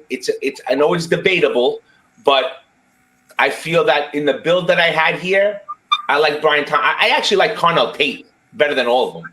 I wish Carnell Tate drafted me, but Brian Thomas to me was good. So I mean, like, and you've done this for a while now, Steve. Do you believe that we're going to see more of a rise on BTJ rather than Parker? Yeah. I know you just said that you're going to see a rise. What is Parker Washington? And he says steam him up. It's not hard to create steam. Absolutely. When you have a 6'4" wide receiver with vertical, you're 100% right. And steam is so easy, Ferrell. You have to just look at it that way. They're going to steam him up. I've been going back and forth with Theo Greminger, and I've been telling him, you keep killing me because you keep steaming up Isaiah Likely, who I was taking in the 11th round. You keep steaming up Rashard White. These guys are all going up. So you have to try to, get in front of certain picks. Yeah. And then drafters that hold grudges because a player they really bought into had an off year are really, really making mistakes. So let's look at it this way, because I think that me and Nelson were trying to get, he's getting his rankings together that he's going to post on FTN, and he's been working on them literally for 20 hours today. But before that, we were talking try to find a guy that was going like Brian Thomas Jr. He was a 1-2 turn guy, right? Mm-hmm. Look where he's going now. He could have maybe went into the 7th round. So try to find guys that we're going 4 or 5 rounds earlier the year before and take a shot at them. I mean, that's how I kind of look at this stuff. I mean, with Brian Thomas at least. What about Steve? This is not 4 or 5 rounds or whatever, but Ferrell and I have been talking about this. Barkley was the 103 last year, and now you in the mid-second, which you consider 4 or 5 rounds later on in the draft. I don't know how comparable that is to somebody slipping a round and a half when it's the first round and a half of the draft. Barkley's another interesting guy, and by the way, to piggyback on that, and I brought this up at the top of the broadcast, you came to the same decision as I did. Between Chase Brown, Hampton, and Barkley, you go Chase Brown. So I like Barkley. Remember last year I said I don't want any shares of Barkley. Right. But so I'm in that slow draft that Kareem was talking about last night. Yeah. He took McCaffrey in front of me. I forgot what pick I am. So he had the 108. So I'm assuming I had the 109. Yeah. So he took McCaffrey, and I don't even remember who the hell I took. I might have taken Genty. I took Genty, and on the way back, I was debating between Kenneth Walker and Barkley, and I ended up taking Barkley. So he took Kenneth Walker, but I'm into Barkley. I think that Barkley is. I think Barkley's going to have a real bounce back year. They're talking about getting him involved in the pass game. If that does happen, that's pretty good. Steve, let me ask you a question. How many drafts are you actually drafting right now? I'm only drafting this one. Well, that's amazing. We feel honored. We feel very honored. Yeah, no, I'm only drafting this one right now. But Steve, you're on the clock right now. I want to give you ample time to make this pick. You just made a pick while we were talking about the Barkley aspect in Kalen Black, which I'll ask you about in a second. But that is your pick at the 15-11. We are now at the 16-02. It's been 3 straight running backs, Black, and then you had who is owned by Colin Baxter, Jaden Blue, Braylon Allen. And you make it 4 running backs in a row with George Holani. Let's talk about both these NFC West backup running backs right now. Kalen Black, do you believe he is the guy to draft right now over Jordan James? Or I don't know. Portfolio pick? I mean, look, the draft capital is tremendous. I was drafting Jordan James earlier, but I guess I had Kalen Black teed up. The talk is that a couple other teams liked them. Mm-hmm. And since I have CMC, I figured it could be James, it could be Black. Let me take one of them and see how this goes. But I wasn't targeting Jordan James. From what I'm hearing, Black is the guy that I think he's the backup. When you consider, and I'll get to the Holani thing in a second, but when you consider that this big gorilla tournament, you're trying to beat out thousands of other teams for $1 million grand prize. There are some who out there, Steve, that would say, if McCaffrey goes down, you have no shot of winning anyway. So why would you get his handcuff? Unless you believe that there is something special about Kalen Black, where if McCaffrey were to go down, not only would Black flourish, but he wouldn't have to fight off guys like Jordan James or Isaac Garendo or whoever there, because you often will not see people back up or handcuff their stud running backs here in a tournament setting. But this is exactly what you did. The only running back that I will cuff in a tournament setting is Christian McCaffrey. Got it. That's it. And the only reason is because there wasn't anybody glaring out to me. I wanted to take Jaden Blue. This guy took Jaden Blue. He's got 7 running backs. Okay. Jaden Blue, and then Holani's a free look, possible lead back. We're hearing.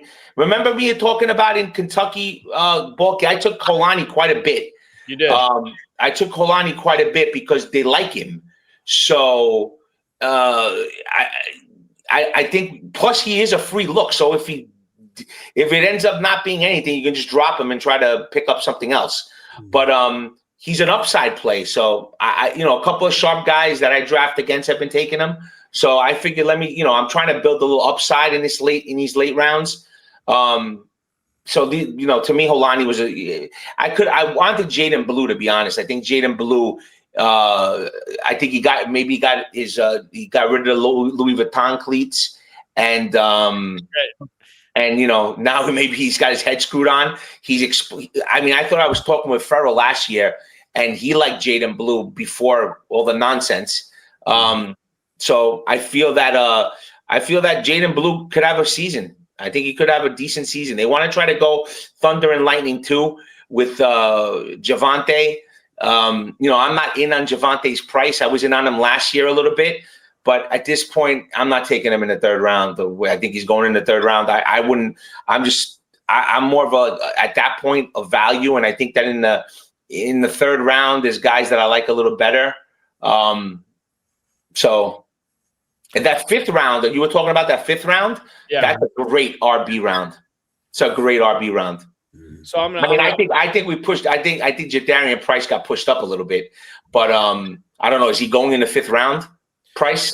If we look at the mojo, and again, talking about the last 5 days in the Big Gorilla, running back 26, 509 is where he has been going, anywhere from the 409 to the 604, but 509 on average for Price. So that's about right tonight. But the round, dude, like Judkins, Irving, Tootin, Price, Henderson, Montgomery. Farrell and I went over it talking about which players I like better than Montgomery, and it was about half of them, and half of them I didn't. I think I'm more team Montgomery this year than the rest of the. I think he's going to be a bell. I think he's going to be the bell cow. I mean, why wouldn't he? I'm starting to really get into again, Balky? Henderson. I'm starting. Listen, I have to stop this podcast right now because I knew that was coming. Every single stream we did last year anytime Travion Henderson came up, it was the Mike Vrabel thing. Like Vrabel stalks as he's stupid, he doesn't know what he's doing or whatever. But now you're in on Henderson, which I think and by the way, I think I'm kind of with you on this. He's no longer a rookie, Steve. And I know that doesn't carry a whole lot of weight to a whole lot of people, but I think it does carry significant weight to McDaniels and Vrabel in New England. I saw some video from camp, and he's catching a lot of passes. I'm seeing Drake may throw to him. So, I'm tempted again to start hammering Travion Henderson. Mike Edelman, who you've had on the show, he goes, my son, he goes, every draft that we did live, he goes, you took BTJ and Henderson. So he goes, how's the guy doing? The guy takes BTJ and Henderson every draft. So, I was into Henderson, and I'm starting to get into him a little again. God help me, but I'm just trying to. I got a core group of guys, and you got to adjust a little bit. And I might adjust a little to Henderson because I don't have really any of them. But a fifth round price, if let's say you go to the infamous Ferrell hated build of 0 RB, if you go there and you can catch Henderson in the fifth and whip around with somebody in the sixth, you kind of like you're in a pretty good spot, I would say. Well, So I would say about adding those 5th round running backs, you can only get one because you were thinking about Montgomery coming back to you and you didn't get him. I almost took, you want to laugh? I almost took Josh Jacobs. Yeah. Why would we laugh at that? We're not going to laugh. Because if I would have taken Josh Jacobs, Hubbard definitely wouldn't talk to me ever again. No, he's not talking to you right now either. Oh, so forget it. Whatever we want. McCaffrey, he hates, and Josh Jacobs, his nickname for Josh Jacobs is Quicksand. He says because he looks like he's running in quicksand. He's like, he got auto picked. He does a lot of best ball. So he got auto. He calls me up. He's like, son of a bitch. I don't want to curse on live. I go, what happened, man? I go, everything's all right. He goes, ruin my day. He goes, I got auto picked Josh Jacobs, and then I got auto picked again. He goes, James Conner. I might quit fantasy. He went nuts. Yeah, he's going to quit. That's right. When you see him next, go into his phone and verify that he has blocked my number. Because he promised he to never he doesn't pick up that much because he's playing I've had him on the phone before. He's a real gentleman. I give him a hard time. And every time he plans to come to Kentucky, a wind blows through Texas that knocks down the power lines. So we're just going to let the Sopranos represent him there in Kentucky. And God bless him. Someday we might see him here. I'm gonna drag him there one day. I'm just gonna tell him, listen, man, we got to come to Kentucky because they all think I'm nuts. Super Bowl. When I went, he's not coming for the Super Bowl. Yeah. But me, I'm the warrior of the Super Bowl. But we're gonna get him to come out there one day. I would love to see David Hubbard. We've already seen Chad Schroeder in Kentucky before drafting live out there. That was a lot of fun. And Chad doesn't even really come and draft live at FFPC. And winning a championship. Absolutely. Yes. Yeah. What championship winner for sure. Steve, this has been so much fun, man. Excellent, man. We could sit and do this another hour or so. I'll let you focus on the last few picks of this draft. You got it, brother. Hear the explanation that you give David Hubbard. At least you don't have to tell him about a McCaffrey and Jacobs team. It almost came to that. It almost came to that. At Fantasy Sopranos on X is where you can find Steve, or pretty much any FFPC draft as well. Be good, my friend. We'll talk to you good, brother. Take care, guys. All right. That is Steve Yergalos, drafting tonight from the 11th spot. He's coming up again to make a pick after Kalen Black and George Holani here. Ferrell, I brought this up on last night's FFPC Insider Access show with Pat Corrine. And I've been reading a lot of Ben Gretsch's stealing signals stuff lately, and he brought this up. And I know because I know there's people in the chat who were there last night, and I don't want to like rehash it, but I'll just bring this up. He's talking about best ball versus season-long managed leagues, right? Where you have waivers and you can drop players or whatever. And he's of the opinion that, like we talk about all the time, you got to swing for home runs. You got to swing for the fences when you get later on in these drafts. And Ben was kind of saying, like, even if you hit a double with one of those picks, it's still kind of an out, right? Because you're looking for these massive swings, and you have the luxury in season-long managed leagues like the KFFSC main event, like the FFPC Big Gorilla, like the FFPC main event. You're not saddled with these guys all season, right? So I think, like, for me, I need to start taking more risks not even at the end of drafts, but just the second halves of drafts. And we'll see what these players do for the last, 3 rounds or whatever here tonight to see what they do. But I think that the point I'm trying to make here is like Dynasty is fine for having it's not fine for having roster cloggers. You never want roster cloggers, but there I'm willing to be more patient. I don't think you can afford to be patient in season long stuff anymore with managed leagues. I don't think you can afford to rest on your laurels and think you can outdraft people later on, because I don't think you can. I don't think anybody can.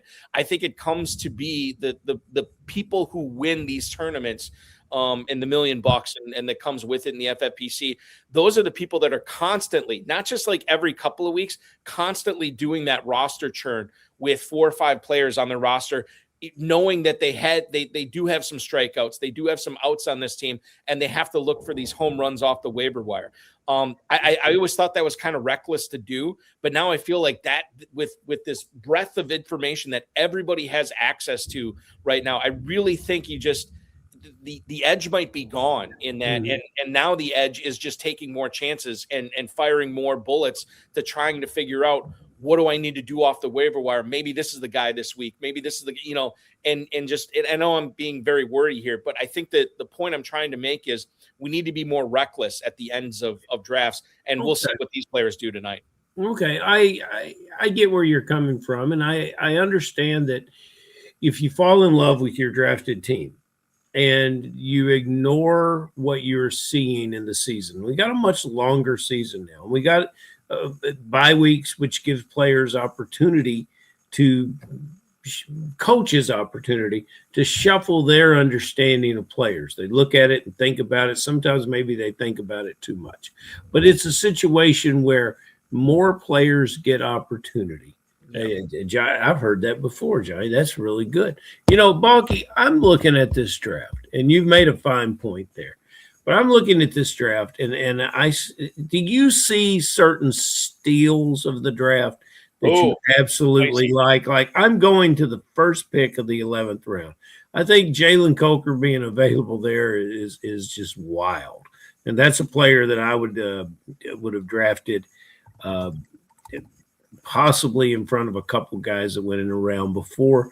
You look at Wan'Dale Robinson. I think he will go higher as we move along. And we're talking about these receivers that I love that are available late. And I just, it's pretty fascinating to see some of the guys that are coming off the board. In the 17th round, we got this Trey Harris, and it's an understanding of what he could possibly do.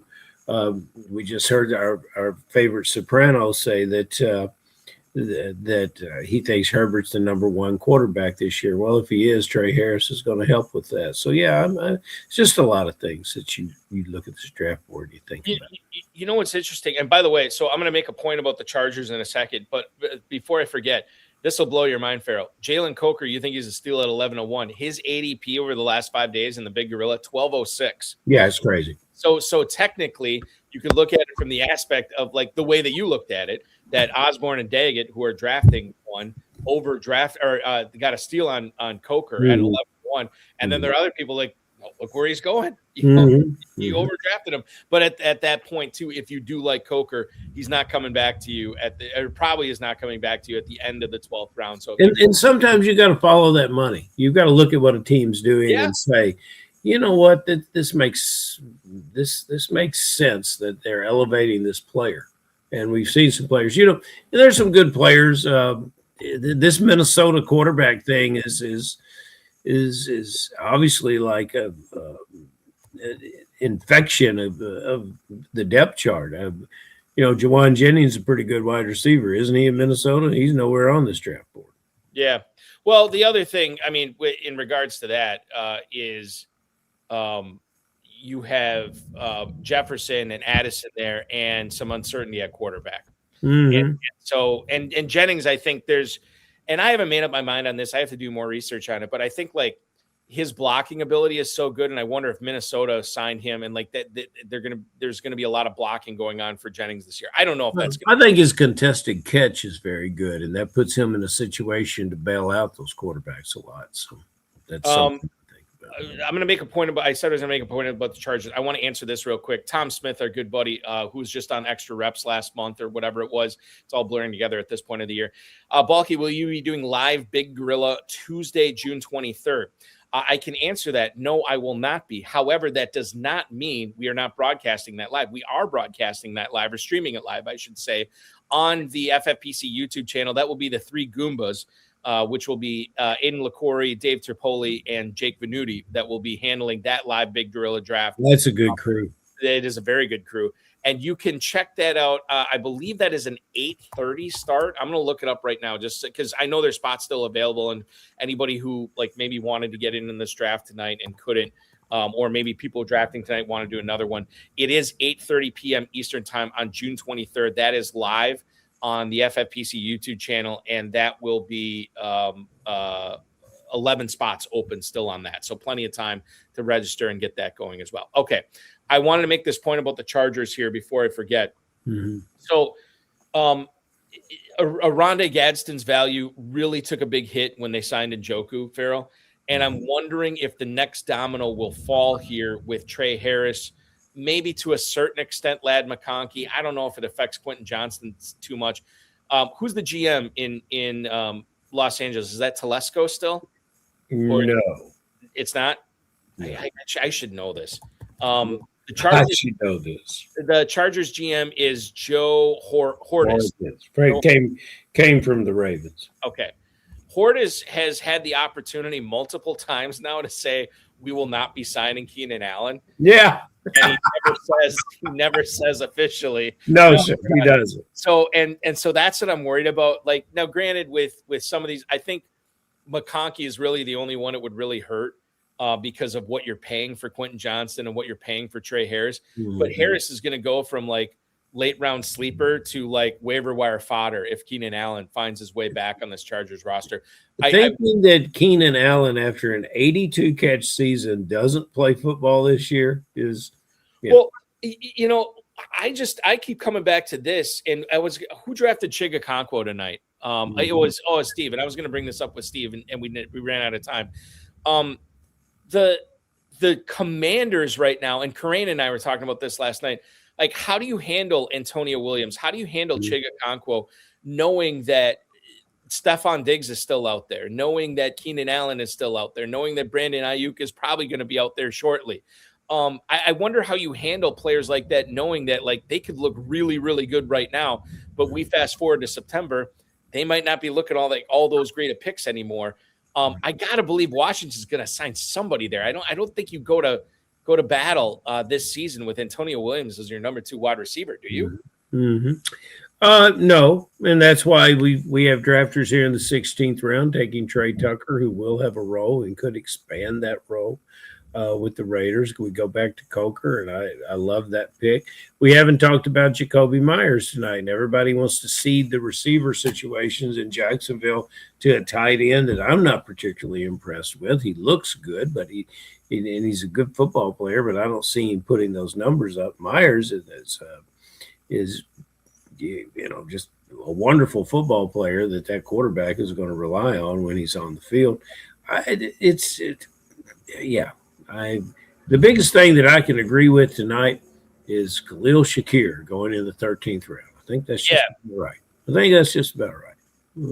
What's great about Shakir, and like he's not one of these home run picks, and I just got done saying you should be going after home run picks at that level. What's great about Shakir is as weird as it sounds, I don't think he's necessarily all that adversely affected by DJ Moore, because Allen and him have this connection, this chemistry.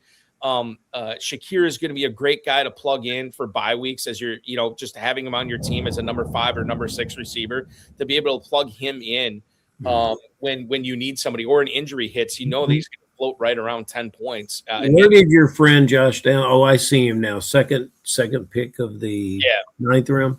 Yeah, second pick of the 9th round. I think Shakir's the same player. What were we just talking about, Ferrell, that I wanted to bring this up? You mentioned it. We talked about Coker. This is going to irritate me now. Oh, we got a tight end out there that somebody should pick. How many tight ends are off the board? We have 30, 36 off the board, I want to say. Fryermuth in the 18th is a steal. But no, there's a tight end that someone should take. The latest pick, the penultimate pick of round 19 was Amari DeMarcado. I just drafted him in a KFFSC Dynasty rookie draft. Ferrell, looks like he's got the inside track in Kansas City, at least right now, to be the number 2 guy. And I think that's compelling. That's the type of player I want to be in business with right now. Now, Emmett Johnson might usurp him as the number 2 running back later on in the season. But we know that Kenneth Walker has had health issues. We know that DeMarcado is a pass catcher. And we've also heard that DeMarcado might be involved in having like a role right away, even with Kenneth Walker healthy. So I like that pick by Steve G here in the 19th round. That's a really good one. He's on a roll. Steve G's on a roll. He is on a roll. I still am seeing some pretty good value here at quarterback later on for those people who are waiting on quarterback. Jared Goff was a 13th round pick. Shug and Mayfield went in the 15th round tonight. Love and Willis, former teammates, go in the 17th round. And then the aforementioned, we were talking about him earlier, CJ Stroud, he goes in the 18th round. I see this more and more, and I just feel like I'm waiting on quarterback is going to be my preferred strategy this year, and grabbing one of these guys late in case something happens, where I don't have to worry about, playing somebody like Sam Darnold or Fernando Mendoza or Bryce Young or anybody like that. There's some good value at quarterback here as we enter the final round. Yeah, and there's your players that always emerge and surprise me. And one of the things I like to throw in while we still have some guys on air, because I know we're spiraling towards the end of our broadcast tonight. But man, what a great contribution from the chat room tonight, and some guys that we haven't seen in a while, and some new guys as well. And I couldn't break up the I could not break up the visits from our players that came in to work with the chat room. Man, they are some of the sharpest drafters that you would ever see. They're guys that are coming over here to try to improve their game. It's very, very impressive to me. And I think, if we had extra reps tonight, Balky, thank goodness we don't, because I don't think we could handle the time. But if we had extra reps tonight, these guys have given us great content for another show. It was fantastic. And I think anytime we have live draft coverage, everybody shows up. It puts butts in the seats. People love it, and we love doing it. Quite frankly, we love seeing what strategies that people are employing. We love seeing how players are being drafted in reality for $1 million. I mean, there's not a whole lot of other places that you can go to watch 12 guys go for $1 million drafting in fantasy football. And I know it's not going to be $1 million going to one of these 12 guys, but maybe it is. Yeah, I mean, you never know. When we can see one of these players coming out of one of these drafts to win the $1 million in the Big Gorilla would certainly be fantastic here. Ooh, wouldn't that be something? Wrapping things up tonight, Ferrell, here. I'm just looking at a couple of picks, and I want to bring up right now Team 7, Remy LeBeau, who we haven't talked a whole lot about tonight. The picks that he made in round 14 and 15 tonight, Damon Claiborne, the Minnesota Vikings rookie running back, and then Tank Dell, the trying to get back, being relevant in Houston. I think those are two very interesting picks. And we talk about home run picks and swinging for the fences. We should know fairly quickly what Claiborne's role is going to be in this backfield, at least to start off the season. We should know fairly quickly how healthy Tank Dell is and how the Texans plan to deploy him. Are they going to be working him in slowly, or is he going to have a role right away? So those picks I really like here because they could be really good. And if they're not really good, you could probably get rid of them and go for that next hot waiver wire pick from the Big Gorilla in this draft. Staying with him, the player that I really like in the 19th round, Tesla. There's a Detroit receiver with all kinds of skills. And you talk about a breakout player late. We see Juwan Jennings going. And who is our drafter in the number 4 position? I believe that's Frank Imbornoni, if I'm remembering correctly. I'm looking it up right now. Yeah, that's Aubrey. Frank Imbornoni, he was drafting 4 tonight. Well, Frank jumped in there. That was in the 20th round, Tongas. And I would like, because if this player went undrafted, and will there be free agency in this league before the kickoff of the season, Balky? If Kittle is announced that he will be shelved in the opening week, Tongas would have been a $500 bid on in free agency. So I think that's one of the best 20th round picks. And I'm so surprised that our guest from earlier in the show who drafted Kittle didn't draft this player. Tongas is a very interesting player because when Kittle is not on the field, you lose a lot for that 49er team. But when you have Tongas, what you don't lose is the pass catching. He doesn't do all the other things that Kittle does, but he certainly can catch the ball, certainly can run with it after he catches it. I love that player in the 20th round under these circumstances. What was frustrating about Tonjes last year was like some of his best games came with Kittle healthy, and then when Kittle went down, Tonjes, like, he was okay, but he wasn't definitely not a world beater. I'll just bring this up too with Imbornone's tight ends. He ended up getting Kyle Pitts, and I know you can't see it on the screen. I have it on my iPad here. I beg your pardon. Imbornone takes Kyle Pitts in the 6th round, and then look at the guys he adds later on. Dulcich in the 13th, high upside guy who could be a significant pass catcher in Miami this year. Evan Engram, who I think some of the beat reports that have been coming out lately have been talking up not only Engram having a bounce back year, but being featured is the wrong word, but having a more prominent role in the offense this year. And then you mentioned Tonjes late in the 20th round here too. So I think that Frank has given him some outs here and some potential at maybe hitting on one of these tight ends behind Kyle Pitts, and maybe a guy that would help him through November, December, and maybe to the $1 million. You never know. It is your previous soliloquy from earlier in the evening put into practice.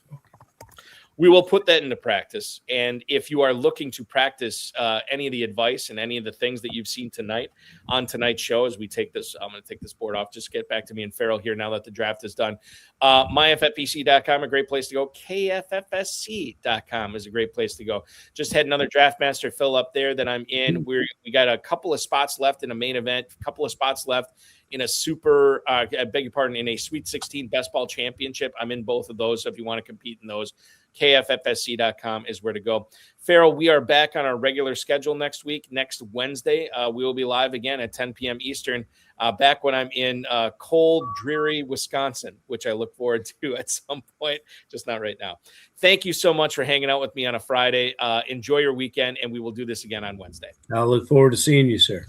That is Ferrell Elliott, the definitive commissioner of fantasy football. And that's going to wrap up our live draft coverage of the FFPC Big Gorilla tonight.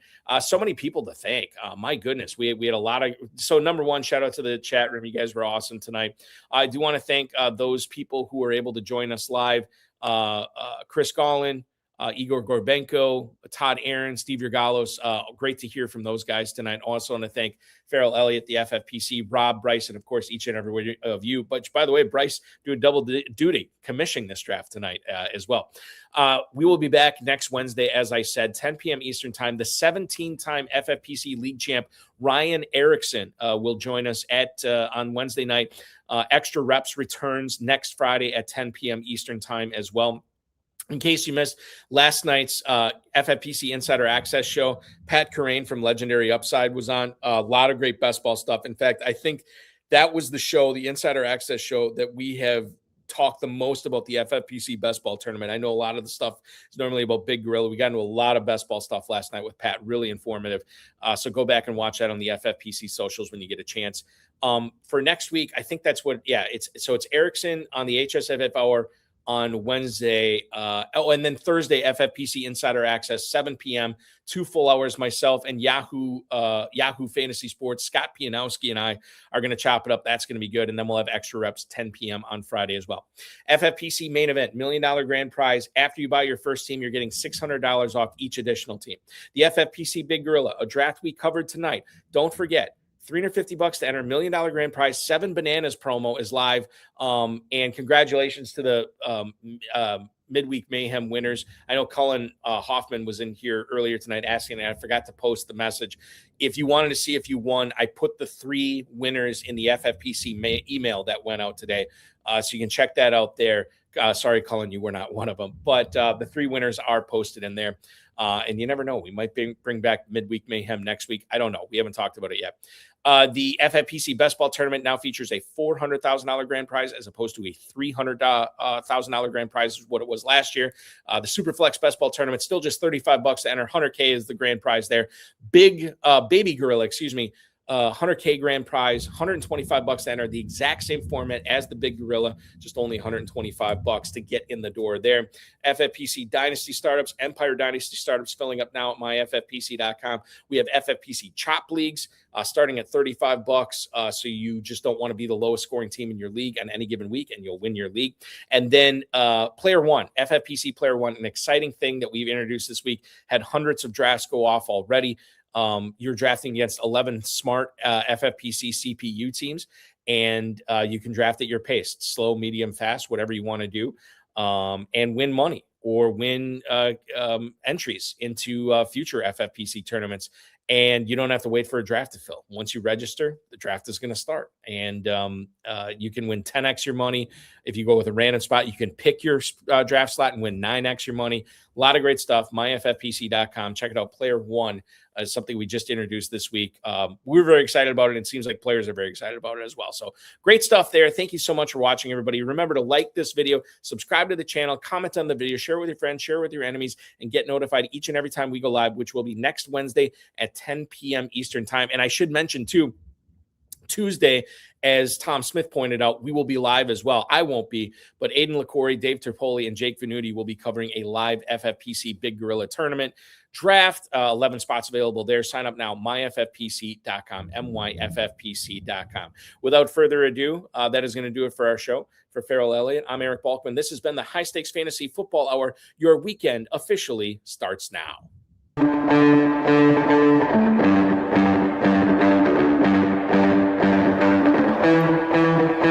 This has been another episode of the High Stakes Fantasy Football Hour presented by myffpc.com. It was broadcast live and was watched around the world. Balky and Ferrell will be back next week with more analysis, more interviews, and more advice from guests much smarter than they are. Thanks for watching, and we'll talk with you again next week.